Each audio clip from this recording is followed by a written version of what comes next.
when we, announced the fact that we're interviewing you, we kind of crowdsource with the audience what questions do you want to ask, and then our research team will go and say, hey, is there any credibility to this or not? And then we don't waste our time. So, hey, we're having Anthony Weiner on. Great.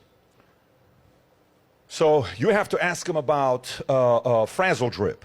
Go look it up. Oh, this video is a deep fake. No, any credibility to it on what happened with Hillary Clinton, Huma, and all this stuff? Nope, we're not going to ask him about that because I don't yet see a real source. A lot of it was stuff that, conspiracy, all this stuff that's being said. We're not going there. Yeah, you need to ask him about Pizzagate because that's exactly what's going on with kids. Yeah, no, we're not going there. That's not something we're going to be asking him about. Yeah, you need to ask him about this, and you need to ask him about this. I said, okay.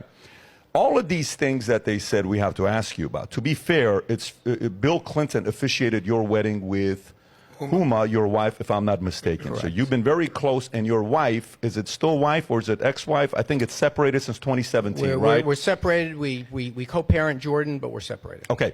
And, she was a right-hand person to Hillary Clinton in 2016 while the scandal was taking place. For years before that, she was with Hillary for, 20 years. And the whole thing with the life insurance, the email, 650,000, the one folder with the word life insurance and the files that are in there. So the next thing that people said you got to ask him is the following. So, Rob, if you can pull up this story, I'm not going to buy into this one. Well, 9 out of 12 cops, NYPD, who saw the email and saw what was in that laptop, committed suicide. And it was, 7 of them since June, and it was the most ever that this took place. And these are the men that committed suicide. So then we went and looked it up, and we're like, no, they did commit suicide, but it wasn't linked directly to seeing the laptop or the intel there. No problem. So again, no credibility there. So there's no reason to ask you the question about the 9 out of 12 cops that saw it. You shouldn't even be listing them and giving oxygen. No, my job is to listen because I like to read. List them. You shouldn't be listing these things. Well, these things it is what it is. Destructive. People have actually had violence done. These are conspiracy theories that all some that have people, books about them, though. Right. I but the one thing that we did look up that wasn't a conspiracy theory was the following.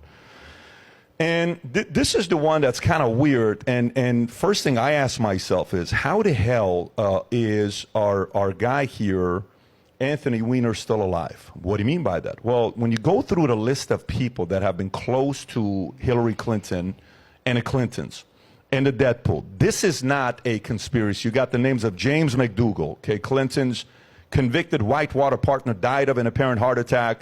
Mary Mahoney, a former White House intern, was murdered July 1997 at a Starbucks coffee shop in Georgetown. Ron Brown, he died in a plane crash. Vince Foster Vince Foster was the next one. By the way, the James Dougal was a key witness in a Ken Starr investigation. Ron Brown was in a plane crash. Why is he on the list? Ron Brown is another one, but there was a close person to this. Victor Razor. You got Paul Tooley, Ed Woolley. Wait a minute. You're reading a list of people that Bill and Hillary Clinton knew. They're 80. They're 70-something years old. I'm asking you this question. I'm asking you this question and an answer at the end. So you got Jerry Parks, Jane Bunch, James Wilson, Kathy Ferguson, Bill Shelton, Candy Bow, Florence Martin, Susan Coleman, Paula Grober, Danny Casolero, Paula Wilker, John Parnell Walker, Barbara Weiss. We should verify this yourself because you're running a radio show. You should look it up. Charles Meisner, Dr. Stanley Hurd, Barry Beal, Barry Seal, Johnny Lawhorn, Can you read me the URL you're reading? Can you read me the URL you're reading? We'll send you the most credible source you can look it up. Herschel Friday. We will. We'll put the link below. We'll put the link below. Just tell me so I know what I'm responding to. Herschel Friday, Kevin Ivey, Dan Henry, Keith Coney.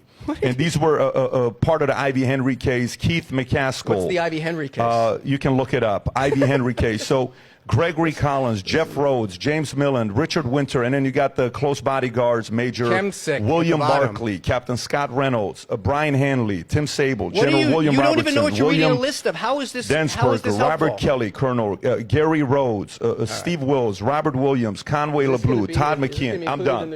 It's 46 names. And of what? Can you read me the list? Can you read me the URL so I know what you read a list of when I finish this, stillinthestorm.com. You can look it up. Stillinthestorm.com. This is your big moment, guys. Yeah, so you can go. And by the way, ads about chemtrails at the end of it. He hasn't even asked the question. He's just reading the article. He's reading a list of names. So, he hasn't even asked the question. It's a list. The fact that you're getting nervous is an answer. It's not nervous. This stuff makes me sick when you repeat these ridiculous. Exactly, it makes us sick as well. It also makes us sick. It doesn't. Of course, because the establishment makes us sick. You start the question by reading a list of well-founded Your reaction is an answer. conspiracy. I know these things make me sick, and people have gotten killed. Your reaction is over an them. answer. Someone went into a pizza parlor in Washington because they believe this shit, and you're making an echo chamber. Your reaction is an answer. So let me go to it here now.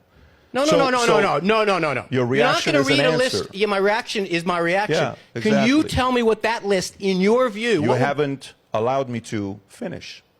If you allow me to finish the question, you're reading 46 then random you can names do off the internet whatever you want. Of some fucking insane website. I love your answer. And because these people who you don't even know who they are, you're reading them on a list of something, making some kind of as if it's somehow suspicious. You don't even know who these human beings are, who have families, who are like out there, and now I'll spend the next 2 hours with you, one by one, explaining who each individuals are if you want to do that. How about you pick one?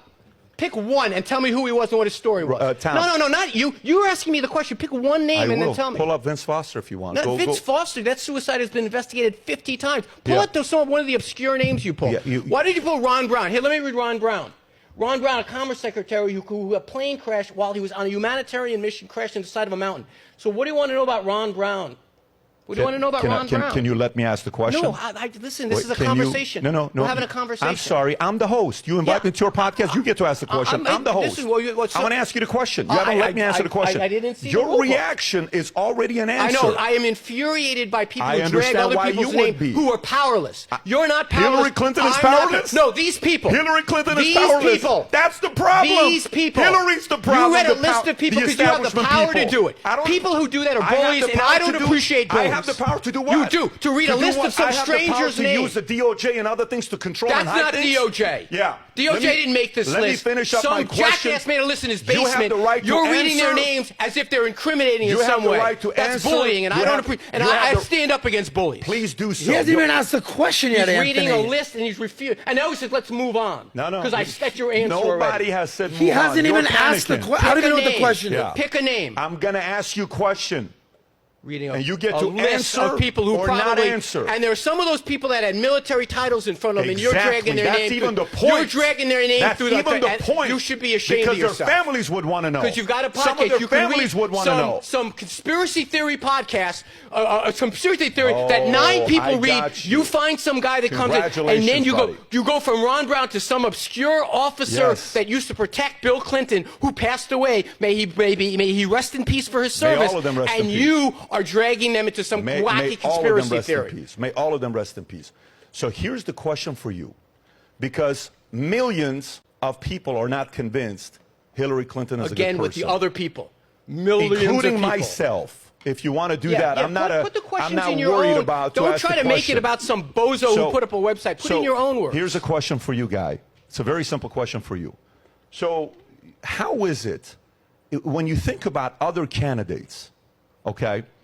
Everybody has a stereotype. You have a reputation whether you like it or not. What's your reputation? Your reputation is you like to text underage girls and you like to talk to girls and you sending pictures of your dangling. That's your reputation. Whatever you do, you can't do anything about it. Adam has a reputation.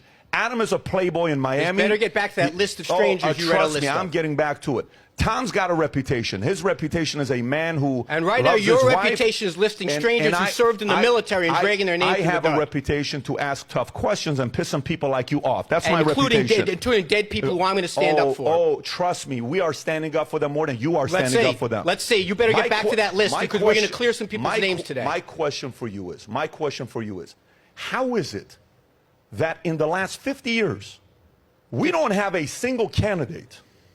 Everybody has their own. Hey, John F. K. was a playboy with Marilyn Monroe. Trump, Karen McDougal, Stormy Daniels.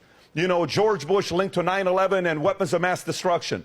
Bill Clinton linked to Arkansas women, all this others. Everybody has a reputation. How is it that the reputation that follows them is people close to them die?